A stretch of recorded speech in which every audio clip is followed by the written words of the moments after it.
France and others will work with Ukraine on a plan to stop the fighting. Then we'll discuss that plan with the United States and take it forward together. The purpose of today's meeting was to unite our partners around this effort, to strengthen Ukraine and to support a just and enduring peace for the good of all of us. Our starting point must be to put Ukraine in the strongest possible position now, so that they can negotiate from a position of strength. And we are doubling down in our support. Yesterday evening, the UK signed a £2.2 billion loan to provide more military aid to Ukraine, backed not by the British taxpayer, but by the profits from frozen Russian assets. And today I'm announcing a new deal, which allows Ukraine to use £1.6 billion of UK export finance to buy more than 5,000 air defence missiles, which will be made in Belfast, creating jobs in our brilliant defence sector. This will be vital for protecting critical infrastructure now and strengthening Ukraine in securing the peace when it comes. Because we have to learn from the mistakes of the past. We cannot accept a weak deal like Minsk, which Russia can breach with ease. Instead, any deal must be backed by strength. Every nation must contribute. In a stunning development that has sent ripples through Westminster, King Charles has done what many in Labour deemed unimaginable. He has granted Nigel Farage a level of symbolic recognition that could fundamentally reshape British politics. As the Quran says, God does not burden any soul with more than it can bear. We hope that you have a blessed and fulfilling Ramadan. Peace be upon you all. Ramadan Mubarak. As Muslims across the United Kingdom and the Commonwealth observe the beginning of the holiest of months in the Islamic calendar, the month of Ramadan, I just wanted to convey my heartfelt best wishes to you all and to tell you just how much my wife and I are thinking of you at this special time of year. This would have been a joyous time.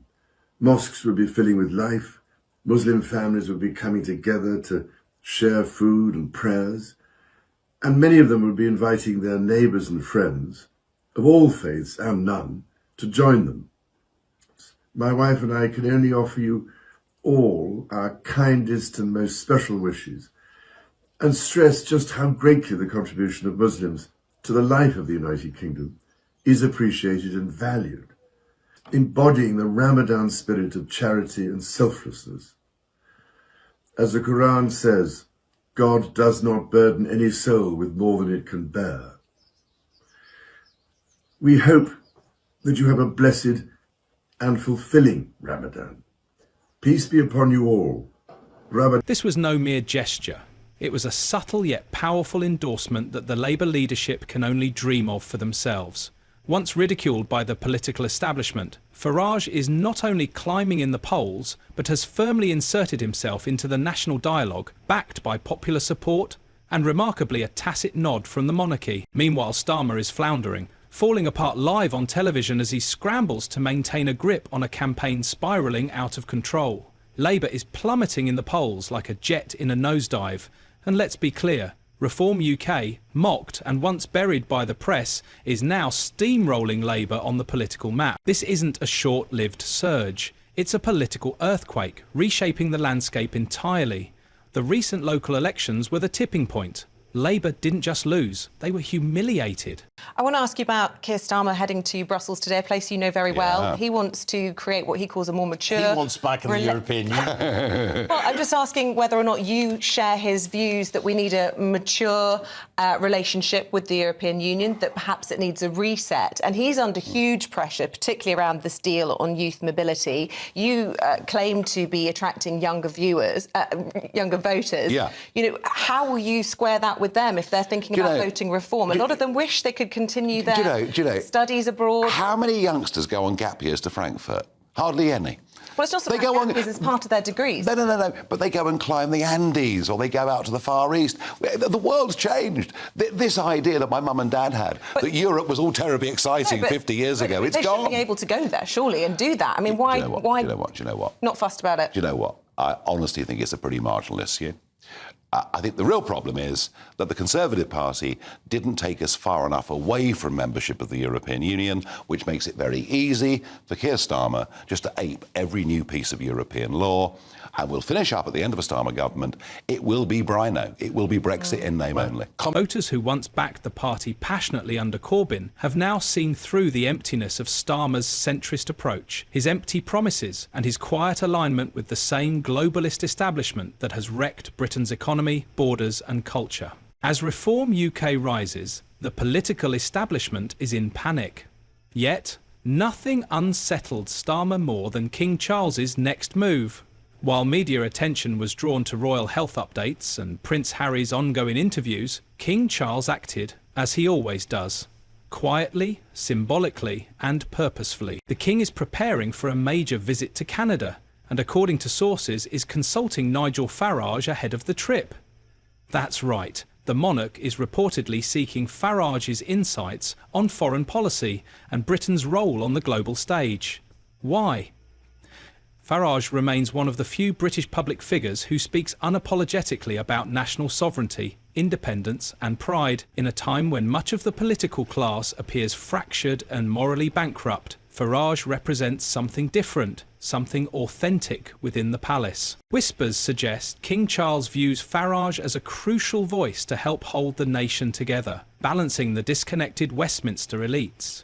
Though not an explicit political endorsement, the monarchy wields immense soft power, especially among the public. This symbolic move speaks volumes. Labour insiders described chaos as Starmer, blindsided by the news, flipped out before engaging in furious phone calls, shouting matches with advisers, amid widespread panic in Labour's war room.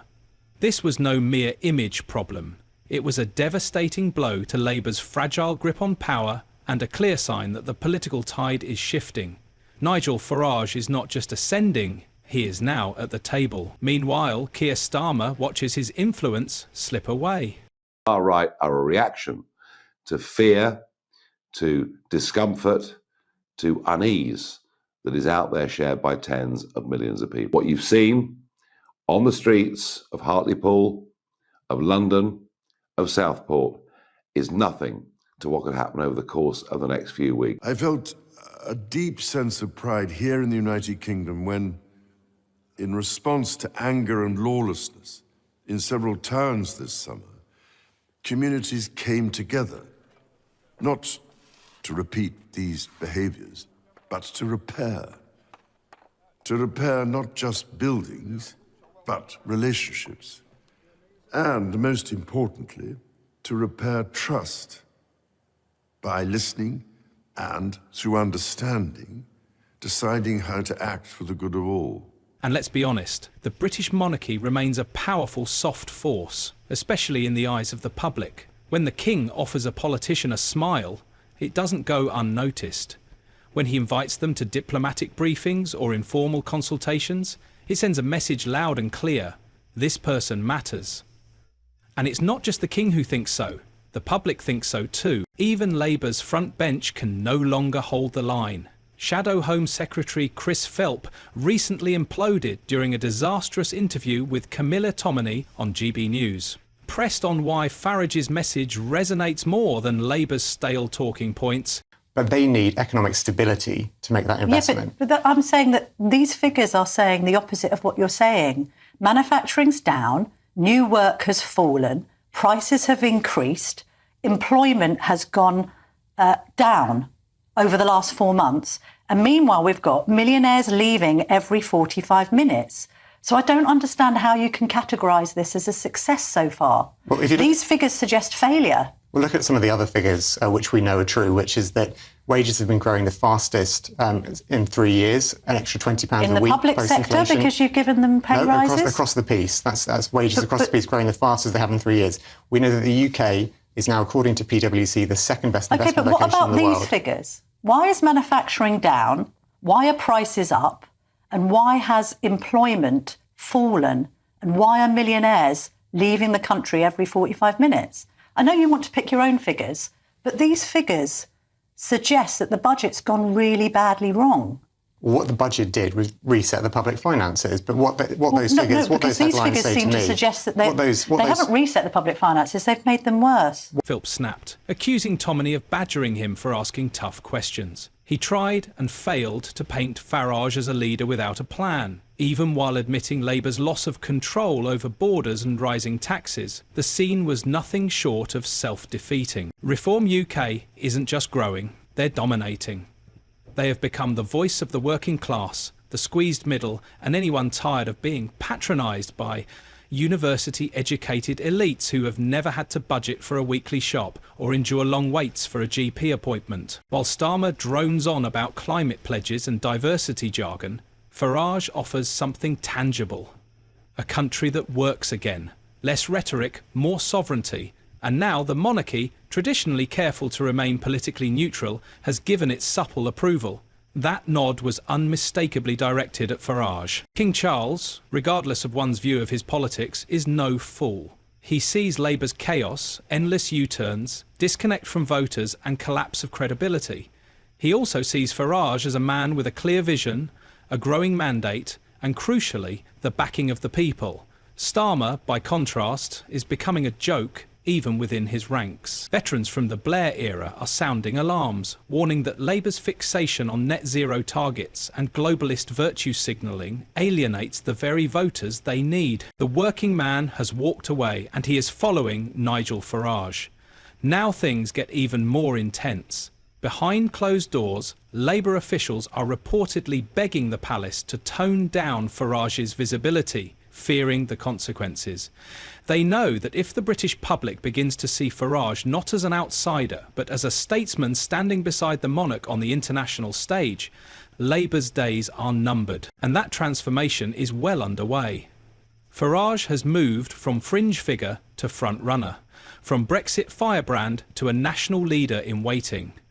Whether intended or not, King Charles has given Farage an invaluable asset: legitimacy, and Starmer can't handle it. This isn't just a polling shift, it's a regime change. The old order, propped up by spineless centrists and their media allies, is collapsing. In its place rises a new opposition, principled, fearless, and attuned to the nation's mood. As King Charles embraces his role as a global sovereign, he understands the importance of aligning with voices that truly believe in Britain. Not technocrats like Keir Starmer, who treat the country as a laboratory for ideological experiments, but leaders who stand for sovereignty, strength, and renewal. Starmer is panicking because he knows what's coming. If Reform UK takes power, if Farage walks into number 10 with a public mandate and quiet royal approval, there will be a reckoning. The elites who mocked him, the media that ridiculed him, and the Labour Party that dismissed him will be left facing irrelevance. This is the moment the establishment feared, and it's already too late to stop it. Fast forward to May 2025, now turning to another major development. The Chief Justice of the Supreme Court has broken her silence and Westminster is reeling. Angela Rayner, Deputy Leader of the Labour Party, is now caught in a legal firestorm following serious allegations that she used her influence to hinder Reform UK's ability to gain traction with voters. This behaviour, widely labelled an abuse of power, has now been publicly condemned by the highest level of the judiciary. The Chief Justice's ruling is being described as a direct strike at the heart of the political establishment, leaving both Rayner's allies and opponents stunned. Rayner has long been known for her combative style and hardline stance against Reform UK, but the alleged actions have sparked fierce debate, not only over political ethics, but also over the thin line between political influence and legal wrongdoing. A series of reports alleged that Angela Rayner intervened directly to undermine Reform UK, using behind-the-scenes tactics and parliamentary manoeuvres to stall their momentum. While some senior Labour figures have supported this hard-nosed approach, the judiciary has taken a different view. People have underestimated me all my life, if I'm honest, and I remember the stigma that I faced when I was a young girl.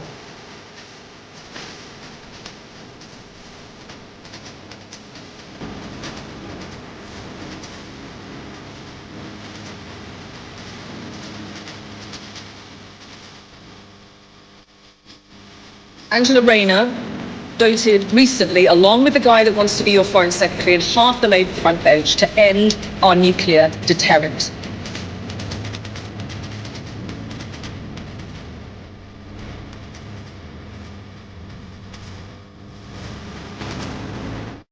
If I thought that Jeremy Corbyn accepted that abuse in our party, I wouldn't be in it. I wouldn't be in his shadow cabinet.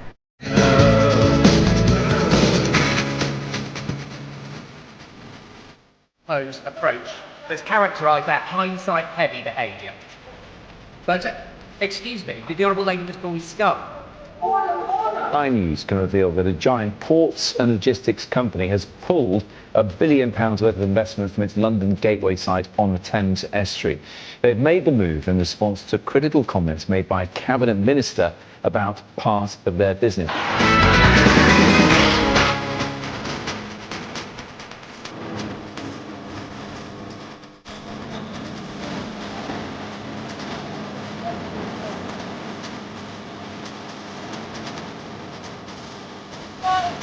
The Chief Justice, the head of the judiciary in England and Wales, issued a cold, unequivocal ruling. Politically motivated interference of this nature is simply unacceptable. This is not merely a reminder, it is a serious warning about the limits of power. The ruling has reignited the debate over the separation of the three pillars of the state, the executive, the legislature and the judiciary, and it makes one thing clear. No matter who crosses the line, someone will speak up. While the UK's judiciary rarely intervenes in the political games of Westminster, this moment stands as a clear exception, and many legal experts are calling it unprecedented in the modern democratic history of the United Kingdom. The ruling has sparked an immediate and intense backlash. Reform UK, long positioning itself as a standard bearer for free speech and political fairness, quickly seized the moment to accuse the political elite of trying to silence dissent. Reform UK's leadership immediately called for a formal investigation into Rayner, claiming she must be held accountable for her actions. Labour, on the other hand, defended her, insisting everything she did was within the bounds of parliamentary tactics and not a matter for the courts. Overall, the storm is gathering for Keir Starmer and Labour, so it remains to be seen how the political establishment will handle the fallout of this latest action by King Charles. If you enjoyed this political firestorm, like the video and subscribe to the channel for more fascinating political content.